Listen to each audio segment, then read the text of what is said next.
Sa ngalan ng Ama, ng Anak at ng Espiritu Santo, Amen. sumainyo ang Panginoon. At sumaiyo rin.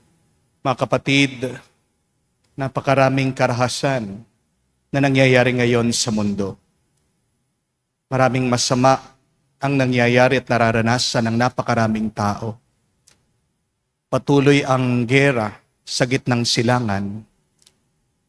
Marami mga inosenteng bata ang namamatay. Marami pa ang mamamatay dahil sa patuloy na pagbobomba, sa patuloy na gera. Maraming mga tao ang mauuhaw, magugutom dahil sa mga tumataas na presyo ng bilihin. Maraming mga kababayan nating nasa ibang bansa, mga OFW, ang nahihirapang umuwi o magpadala ng tulong ng kanilang sustento sa kanilang mga pamilya dito sa Pilipinas. At kahit sa atin dito sa bansa, sa gitna ng mga gera, patayan, away, nangyayari sa ibang bansa, nakakalungkot din na tayo mga Pilipino, hindi tayo magkaisa, magkasundo dahil sa politika. Pero sa gitna ng napakaraming masama o hindi tama na nangyayari, kapatid, magpatuloy tayong magpasalamat sa Diyos. Dahil ang kanyang kabutihan ay nananatili, tayo ay minamahal pa rin niya. Mga kapatid, naway ang tanggapin nating kabutihan, grasya at pagpapala sa Diyos. Huwag lang manatili sa atin. Kung hindi, ialay natin, pagkalob natin, ibahagi natin sa ating mga kapwa, unang-una sa mga pinakamalapit sa atin, sa ating mga pamilya.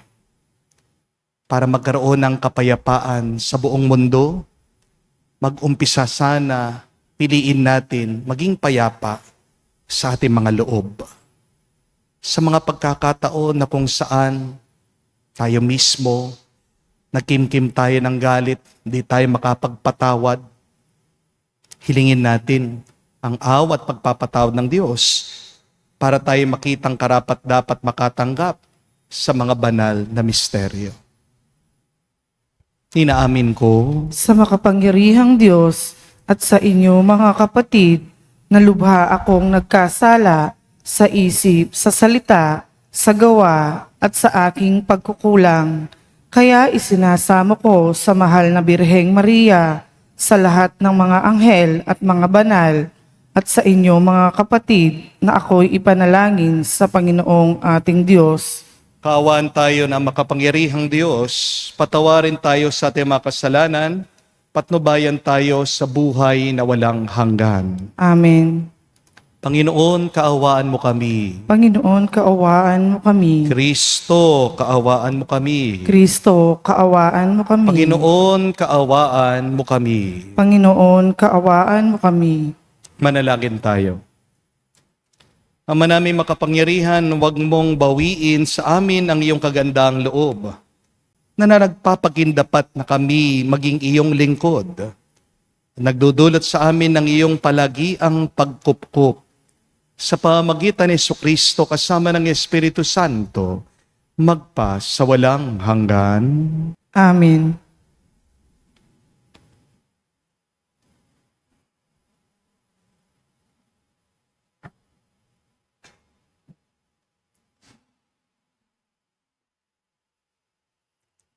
Pagbasa mula sa aklat ni Propeta Daniel. Noong mga araw na iyon, tumindig si Asarias at dumalangin, alang-alang sa iyong karangalan.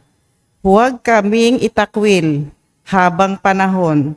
Huwag mong putulin ang iyong tipan sa amin.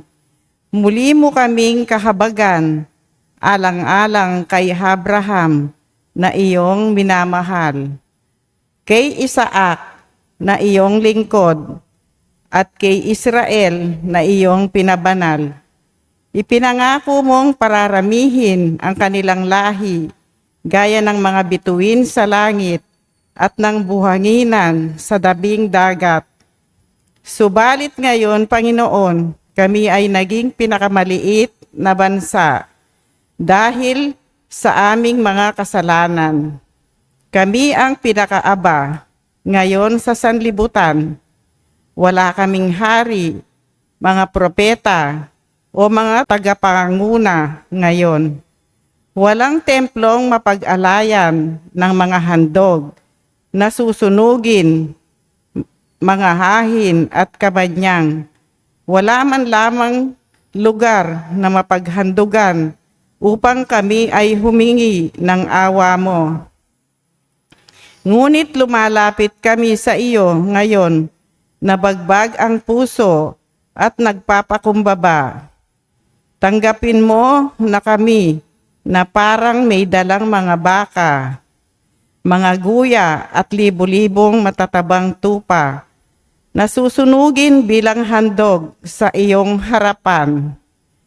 Tanggapin mo ang aming pagsisisi bilang handog upang kami matutong sumunod sa iyo ng buong puso.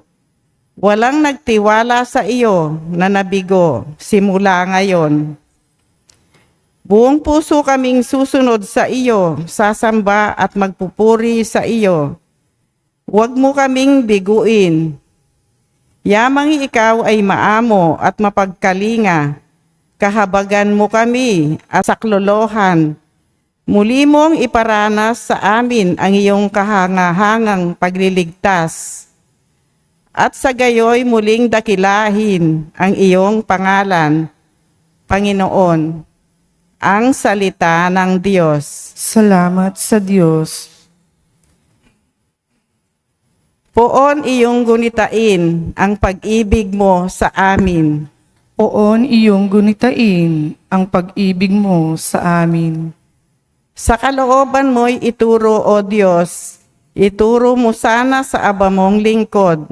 Ayon sa matuwid, ako ay turuan. Ituro mo poon ang katotohanan, tagapagligtas ko na inahasahan. Poon iyong gunitain ang pag-ibig mo sa amin. Poon gunitain pag-ibig mong wagas, at ang kabutihang noon pa'y nahayag. Pagkat pag-ibig mo'y hindi nagmamaliw, ako sana poon ay alalahanin. Poon iyong gunitain ang pag-ibig mo sa amin. Mabuti ang puon at makatarungan sa mga sarili, guro at patnubay. Sa mababang loob siya yaong gabay at nagtuturo ng kanyang kalooban. Poon iyong gunitain ang pag-ibig mo sa amin.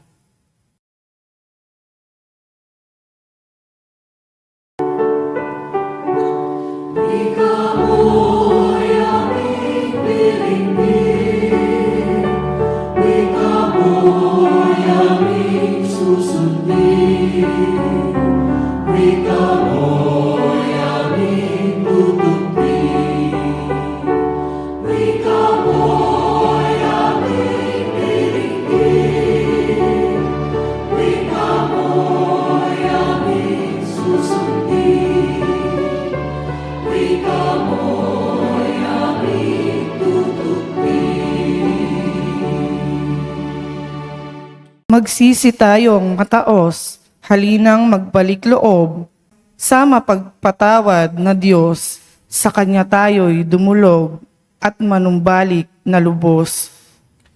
Sumainyo ang Panginoon. at sumaiyo rin. Ang mabuting balita ng Panginoon ayon kay San Mateo. Papuri sa iyo, Panginoon.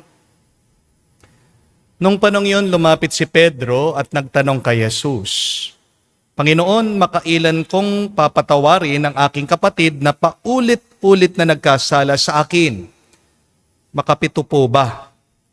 Sinagot siya ni Jesus, hindi ko sinasabing makapito, kundi 70 ulit pa nito.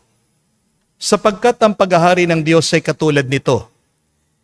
Pinasya ng isang hari na pagbayarin ang kanya mga lingkod na may utang sa kanya. Unang dinala sa kanya ang isang may utang na 10 milyong piso. Dahil siya'y walang ibayad, inutos ng hari na ipagbili siya. Ang kanyang asawa, mga anak, at lahat ng ari-arian upang makabayad.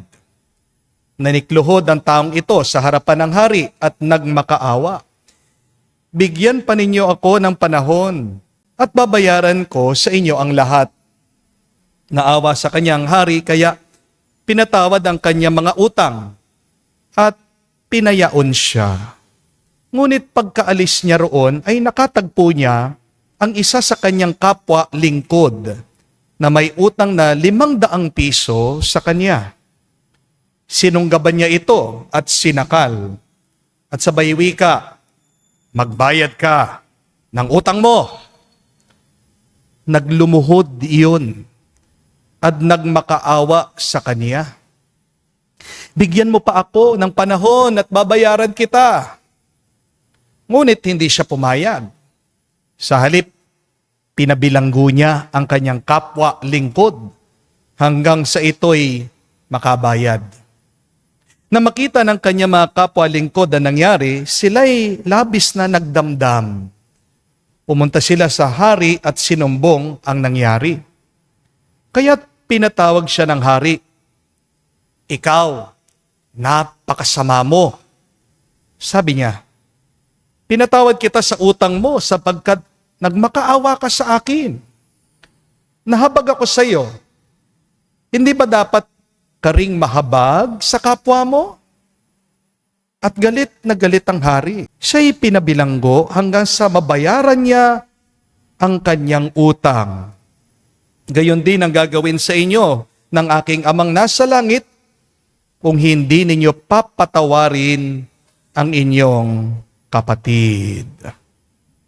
Mga kapatid, ang mabuting balita ng ating Panginoon.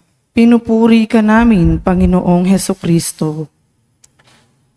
Magandang araw po muli sa inyong lahat. Tanong lang po, may kakilala po ba kayong walang utang na loob? Ano kaya magandang gawin sa mga taong walang utang na loob? May nabasa po kasi akong balita tungkol po sa isang babae na dinonate po niya, binigay niya yung kidney niya sa kanyang nobyo. Inoperahan po itong boyfriend niya. Nilipat po yung bato ng babae dito po sa lalaki. Success naman po, nabuhay itong kanyang nobyo. Pero alam niyo po kung anong nangyari susunod. Pagkatapos gumaling nung lalaki, iniwan niya yung girlfriend niya. Pinagpalit niya sa ibang babae. Grabe, no? Ano po kayang magandang gawin dun sa lalaking yon? Kunin na lang po natin ulit yung bato, no?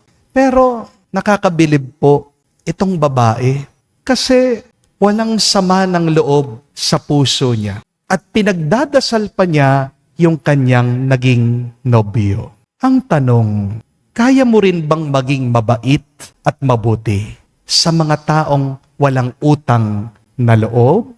Mahirap po yan, di po ba? Kasi para sa ating mga Pilipino, napakahalaga ng utang na loob. Ang utang na loob po sa atin or personal indebtedness ay hindi lang po simpleng pagbabayad ng utang. Hindi mo naman mababayaran ng utang na loob di po ba? Pero ang utang na loob para sa atin ay isang pasasalamat galing sa puso. Makapal na lang ang isang tao na walang utang na loob. Di po ba? Yan bang tipong tinulungan mo na, ikaw pang sisiraan? inalagaan mo na, pero ikaw pang kakalimutan. Pinagkatiwalaan mo, pero ikaw pa ang pinagtaksilan. Kaya nga minsan meron mga ibang nagsasabi, may espesyal daw na lugar sa impyerno para sa mga taong walang utang na loob. Para po sa ating mga Pilipino, marangal kang tao kung may utang kang loob. Kung mahalaga sa ating mga tao ang utang na loob, pati din sa Diyos. Kapag marunong kang tumanaw ng utang na loob sa Diyos, hindi ka lang marangal, hindi ka lang mabuti, banal. Amen? Pero ang Diyos, iba po sa atin Hindi siya katulad nating mga taong naghihintay ng kapalit. At ito po ang pinapaliwanag, pinupunto ng ating ebanghelyo. Narinig po natin ang kwento ng talimhaga ng alipin na may utang sa hari. Meron daw pong isang lingkod na may utang na napakalaki. Sipin niyo po, 10 million daw ang kanyang utang. Hindi daw siya makabayad. Kaya nung ginawa nitong alipin, lumuhod daw siya sa harapan ng hari. Umiiyak siya, nakikiusap siya, nagmamakaawa siya. Sa totoo lang, dapat ipakulong na siya. Pero anong ginawa ng hari? Naawa daw siya. Binura niya yung utang, kinalimutan niya yung utang niya, at pinatawad siya. Sipin niyo po yun, 10 milyon, pero parang piso lang sa hari. Aba, jackpot po itong lingkod. Di po ba? Napakapalad niya. Para siyang nanalo sa loto. Pero mga kapatid, ito po yung naging masakit at malungkot sa kwento. Pagkalabas daw nitong alipin, nakita niya yung kapwa niya alipin. May utang sa kanya. At magkano yung utang nung kapwa niya lingkod sa kanya? Hindi po 10 milyon. 500 piso lang. At ano pong ginawa nito pong napatawaran na alipin? Hindi siya naawa. Hindi siya nagpatawad. Sinakal daw niya yung alipin. Pinahiya niya at pinakulong niya hanggang siya'y makabayad. Tanong ko po sa inyo, bakit naging marahas itong alipin na napatawaran naman sa kanya mga utang? Hindi naman siya sinakal ng hari. Hindi naman siya pinahiya ng hari. Hindi rin siya pinakulong ng hari. Siya, 500 lang yung utang ng kamukha niyang alipin. Handa siyang pumatay ng tao. Kaya nga, nung narinig daw ng hari, yung ginawa niya, galit na galit siya sa kanya. Para ba sinabi ng hari, wala ka bang utang na loob? Hindi mo ba nakita, naalala yung kabutihan na pinagkaloob ko sa iyo? Kapatid, tandaan niyo po ito. Kapag nawawala ang iyong utang na loob, nagiging kang masama ang iyong loob. Kapag nakakalimutan natin ang kabutihang tinanggap natin, nagiging malupit tayo sa iba. Tignan niyo po ang buhay niyo. Ilang beses ka nang pinatawad ng Diyos? Hindi 1 beses, hindi 10 beses, araw-araw. Dahil ang nakasulat sa Biblia, ang kabayaran ng kasalanan ay kamatayan. Kaya kung ikaw ay nagising ngayon, anong ibig sabihin? Pinatawad ka ng Diyos. Kung hindi ka pinatawad ng Diyos, dapat nalagutan ka na, dapat patay ka na, dapat wala ka na. Pinapatawad tayo ng Diyos sa ating mga kasalanan, sa ating mga pagkukulang, sa pagiging makasarili natin, araw-araw. Kung tutuusin niyo po, napakalaki na ng utang natin sa Diyos. Ang kanyang anak, binuwis na niya ang kanyang buhay sa krus. Pero tayo, anong ginagawa natin? Patuloy pa rin tayo sa ating pagkakasala. Patuloy pa rin tayong lumalayo sa Diyos. Patuloy pa rin tayo na hindi natin iniisip ang Panginoon. Kaya nga, anong magandang gawin? Tanawin natin ang ating utang na loob sa Diyos. Sa paanong paraan? Hindi sa pamamagitan ng pagbibigay ng pera, hindi sa pamamagitan ng pagsisindi ng kandila, hindi lang sa pamamagitan ng pagdarasal, kundi sa pamamagitan ng pagiging mabuti sa ating mga kapwa, sa pamamagitan ng pagpapatawad natin sa mga nagkasala sa atin. Kung gusto mo makabayad sa Diyos, yung awa na tinanggap mo sa Kanya, ipagkaloob mo naman ang awang yan sa iba. In other words, pay it forward. Meron pong isang estudyante na pumasa po sa board exam. Nakailan take po siya, pero sa wakas, pumasa siya. Kahit na mahirap lang po itong estudyante, marami po ang tumulong sa kanya, nagpaaral sa kanya, at nagpa-bless daw po siya, nagpapasalamat sa Diyos. Pumunta siya, lumapit siya sa pare, nagpapadasal. Pagkatapos po ng blessing, nagtanong siya sa pare, Father, ano po kayang magandang regalo dito sa mga taong sumuporta sa akin, nagpaaral sa akin? Sumagot po ang pari, sabi niya, kung binigyan ka ng isang basong tubig, huwag mong ibabalik yung baso ng tubig na yon sa nagbigay sa iyo.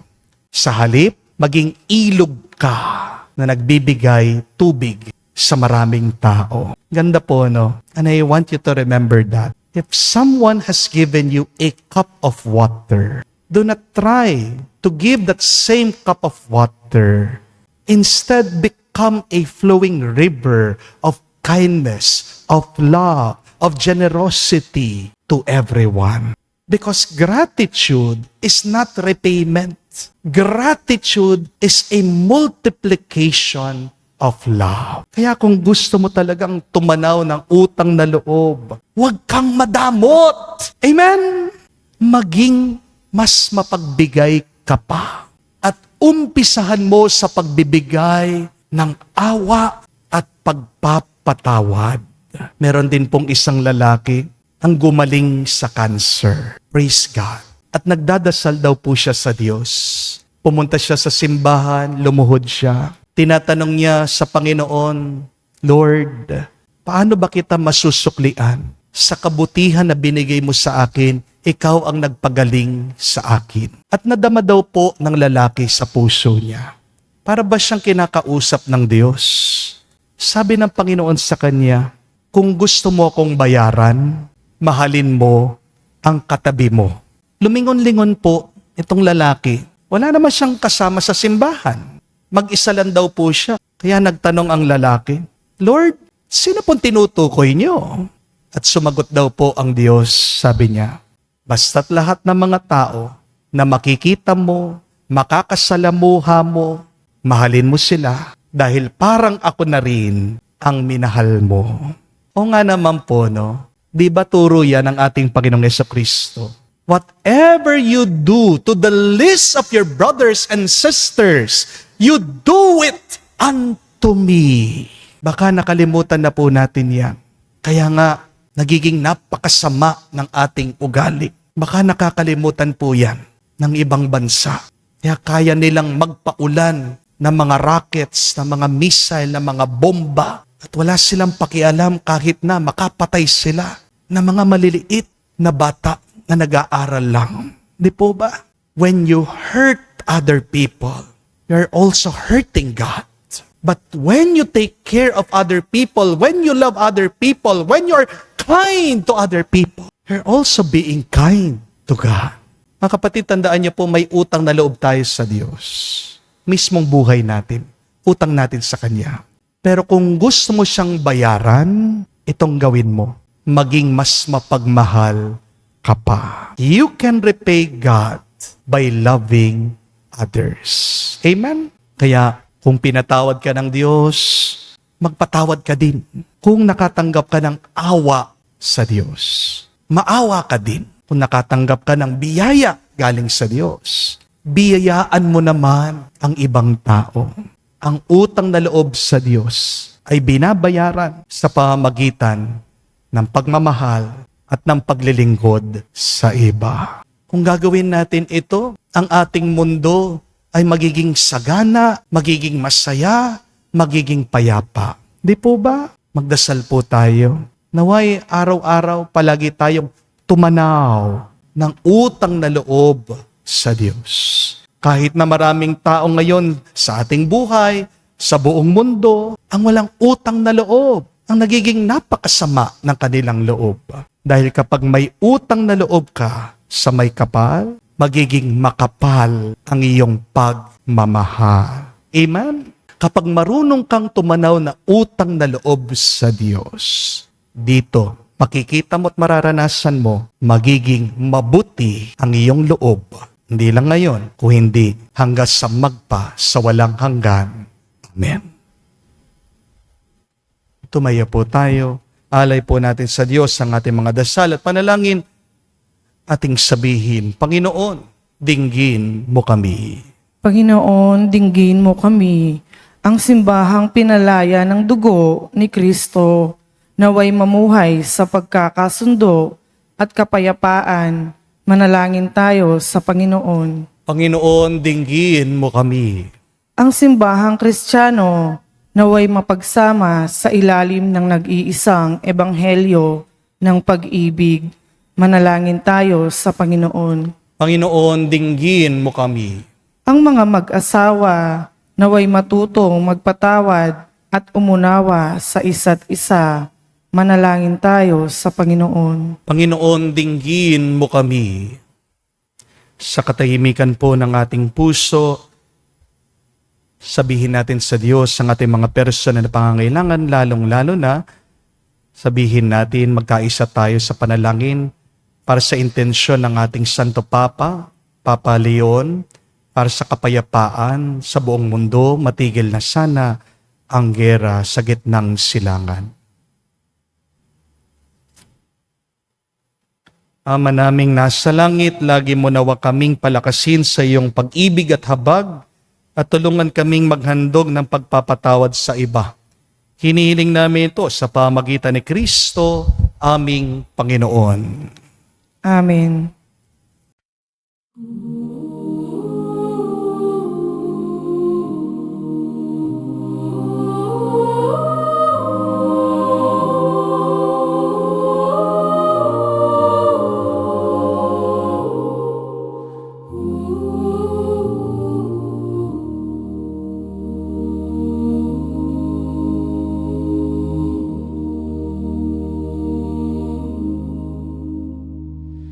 Handog ko, Diyos ko, tanggapin mo na.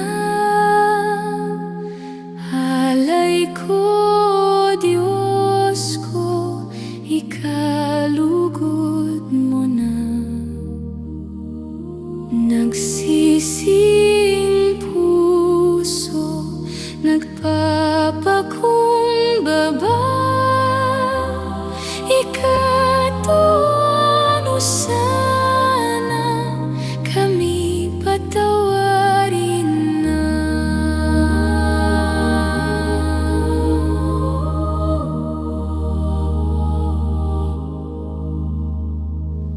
Alay na insenso, hindi ka masaya.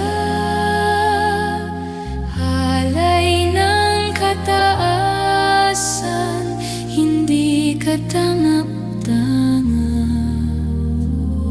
Handog na mahihirap galing sa dukha.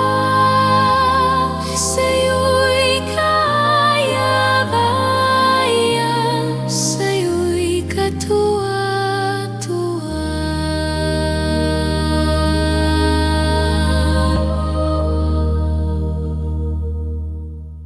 Manalangin kayo mga kapatid, para ang ating mga paghahain ay kalugdan ng Diyos, amang makapangyarihan. Tanggapin nawa ng Panginoon itong paghahain sa iyong mga kamay, sa kapurihan niya at karangalan, sa ating kapakinabangan at sa buong sambayanan niyang banal. Ama naming lumika sa ipagpapatawad ng mga kasalanan, maganap nawa ang paghahain ng aming mga alay, upang kami kalugdan mo at ganap na kasihan.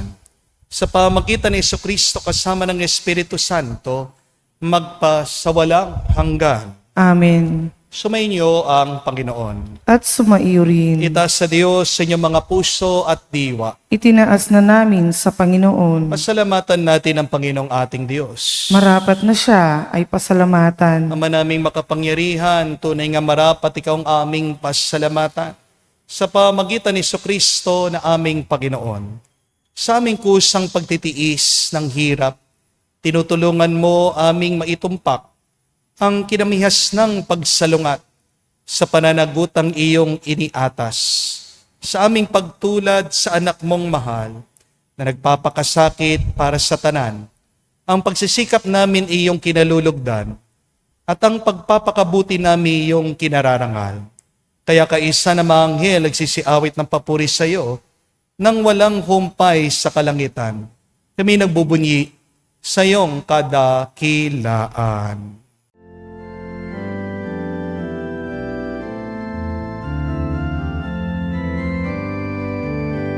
Santo, Santo, Santo, Panginoon Diyos ng mga hukbo, napupuno ang langit at lupa ng kadakilaan mo. Hosana, Hosana, sa kaitaasan, pinagpalang na paririto sa ngalan ng Panginoon.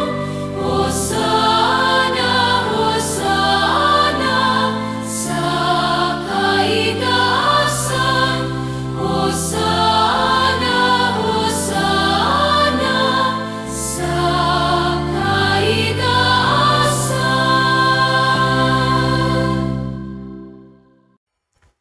Ama naming banal, ikaw ang bukal ng tanang kabanalan.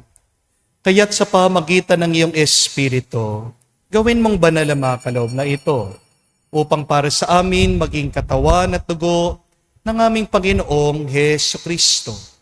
Bago niya pinagtiis ang kusang loob na maging handog, hinawakan niyang tinapay, pinasalamatan kanya. Pinaghati-hati niya iyon, inabot sa kanyang malagad at sinabi, "Tanggapin ninyong lahat ito at kanin.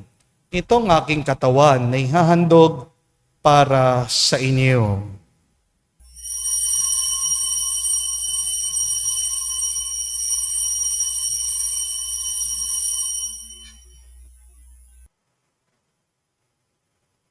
Gayon din naman na matapos ang hapunan, hinawakan niyang kalis. Muli kanyang pinasalamatan.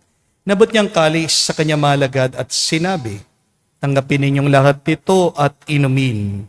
Ito ang aking kalis, ang aking dugo, ng bago at walang hanggang tipan.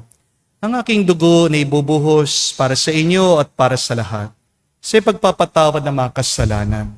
Gawin ninyo ito sa pag-alaala sa akin."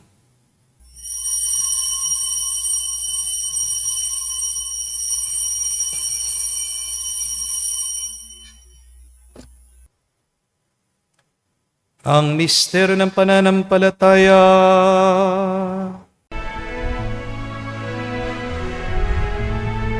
Sa krus mo at pagkabuhay, kami natubos mong tunay. Poong Jesus, naming mahal, iligtas mo kaming tanan, ngayon at magpakailanman. Ama, ginagawa namin ngayon ang pag-alaala sa pagkamatay, muling pagkabuhay ng iyong anak. Kaya tiniyalay namin sa iyong tinapay nagbibigay buhay at ang kalis sa nagkakalob ng kaligtasan. Kami nagpapasalamat dahil kami yung minarapat na tumayo sa harap mo para maglingkod sa iyo. Sinasamo namin kami magsalo-salo sa katawan at dugo ni Kristo ay mabuklod sa pagkakaisa sa pamagitan ng Espiritu Santo. Ama, lingapin mong iyong simbahan, laganap sa buong daigdig. Puspusin mo kami sa pag-ibig. Kaisa ni Leon ang aming Santo Papa, si Florentino aming Arsobispo at ng Tanang Kaparian. Alalahanin mo rin ang aming mga kapatid na nahimlay. May pag-asang sila'y muling mabubuhay. Gayon din naman lahat ng mga pumanaw. Kawan mo't sila't patuloyin sa iyong kaliwanagan. Kawan mo't pagindapatin kaming lahat makasalo sa iyong buhay na walang wakas. Kaisa na mahal na Birhen Maria, Ina ng Diyos, kaisa ni San Jose, ang kanyang malwalhating esposo, kaisa na mga apostol, lahat ng mga banal, na namuhay dito sa daigdig, nakalugod-lugod sa iyo. May pagdiwang nawa namin ang pagpupuri sa ikararangal mo sa pamagitan ng iyong anak, aming Panginoong Heso Kristo. Sa pamamagitan ni Kristo, kasama niya at sa Kanya, ang lahat ng parangal at papuri ay sa iyo, Diyos Ama, makapangyarihan, kasama ng Espiritu Santo, magpasawalang hanggan.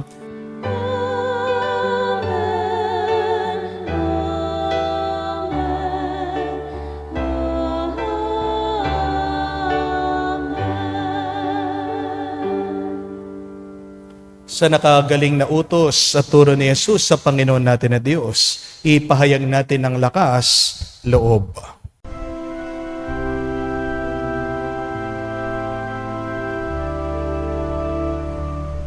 Ama namin, sumasalangit ka, sambahin ang ngalan mo, mapasa amin ang kaharian mo, sundin ang loob mo dito sa lupa, para nang sa langit.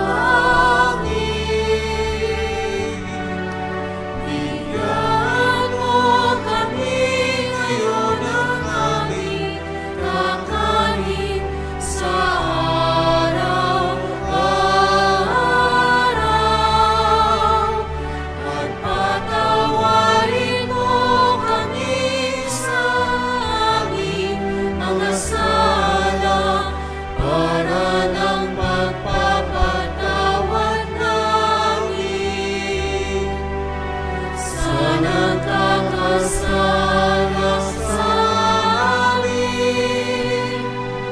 At huwag mo kami ipahintulot sa tukso, at iadya mo kami sa lahat ng masama.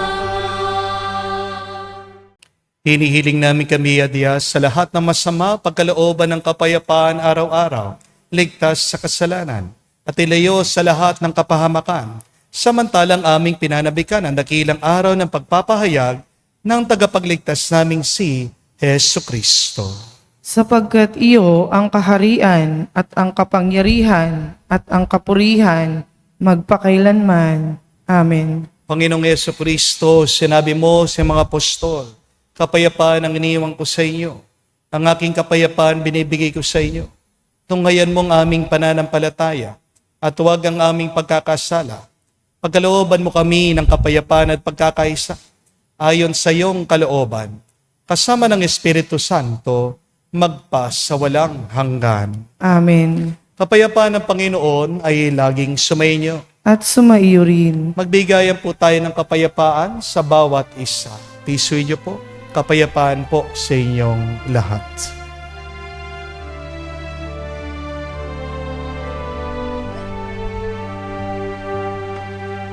Kordero ng Diyos na nag-aalis ng mga kasalanan ng sanlibutan, maawa ka sa amin. Maawa ka sa amin. Kordero ng Diyos na nag-aalis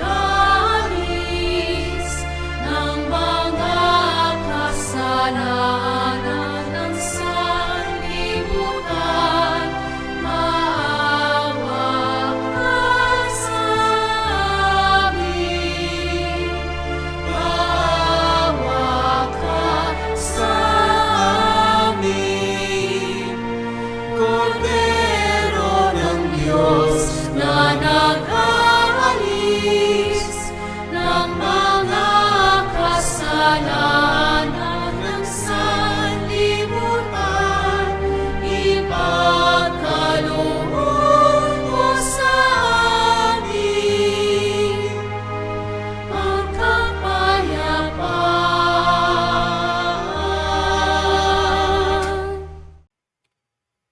Mga kapatid, naririto ang ating Panginoong Jesucristo, ang Kordero ng Diyos. Siya nag-aalis sa mga kasalanan ng sanlibutan. Mapalad tayong lumalapit sa piging ng Kordero. Panginoon, hindi ako karapat-dapat na magpatuloy sa iyo, ngunit sa isang salita mo lamang ay gagaling na ako.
Manalangin tayo. Ama naming mapagmahal, pamalagian nawa kaming buhay ng pagsasalo namin sa banal na pakikinabang at dulutan nawa kami nito ng iyong kapatawaran at patatagin nawa kami sa tapat na pagmamahal sa pamagitan ni Jesucristo kasama ng Espiritu Santo magpa sa walang hanggan. Amen. Mga kapatid, huwag ka sanang maging taong walang utang na loob. Paano tayo nawawala ng utang na loob kapag hindi natin naaalala at nakikita na tayo ay nakatanggap ng awa at ng pagmamahal galing sa Diyos?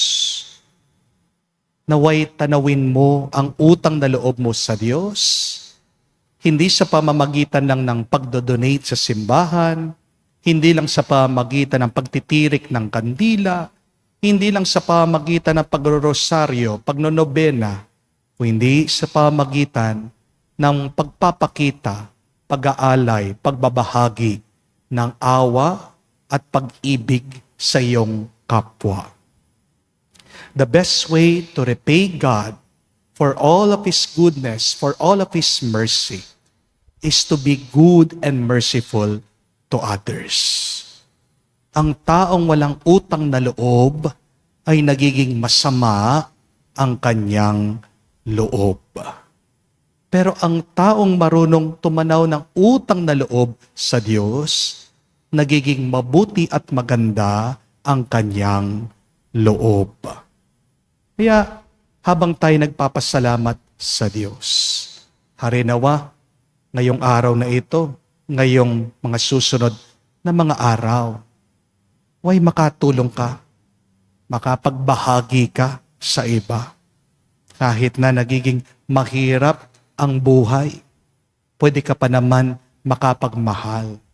Pwede ka pa naman makapagbigay. Dahil hindi lang naman pera at pagkain ang pwede nating ibahagi. Unang-una, pinakamaganda na pwede mong ialay ay ang iyong pagpapatawad. Sinong kailangan mong patawarin ngayon? Sinong kailangan mong alisin na sa iyong puso? Kailangan mong i-let go. Patawarin mo sila sa iyong puso. Yan ang iyong pagbabayad ng utang na loob sa Diyos. Dahil pag wala ng sakit o hinanakit o galit ng iyong loob, magiging malaya ka para mas makapagmahal ka pa. Tandaan niyo po, pag kayo ay nagmamahal, mas dumodoble, dumarami ang grasya at pagpapala ng Diyos. Love multiplies the grace of God in your life. Sumainyo ang Panginoon. At sumaiyo rin. At kayo basbasan ng Diyos, makapangyarihan sa lahat, sa ngalan ng Ama, ng Anak, ng Espiritu Santo. Amen. Ang ating misa ay natapos na. Pumayo kayo sa kapayapaan ni Kristo. Salamat sa Diyos.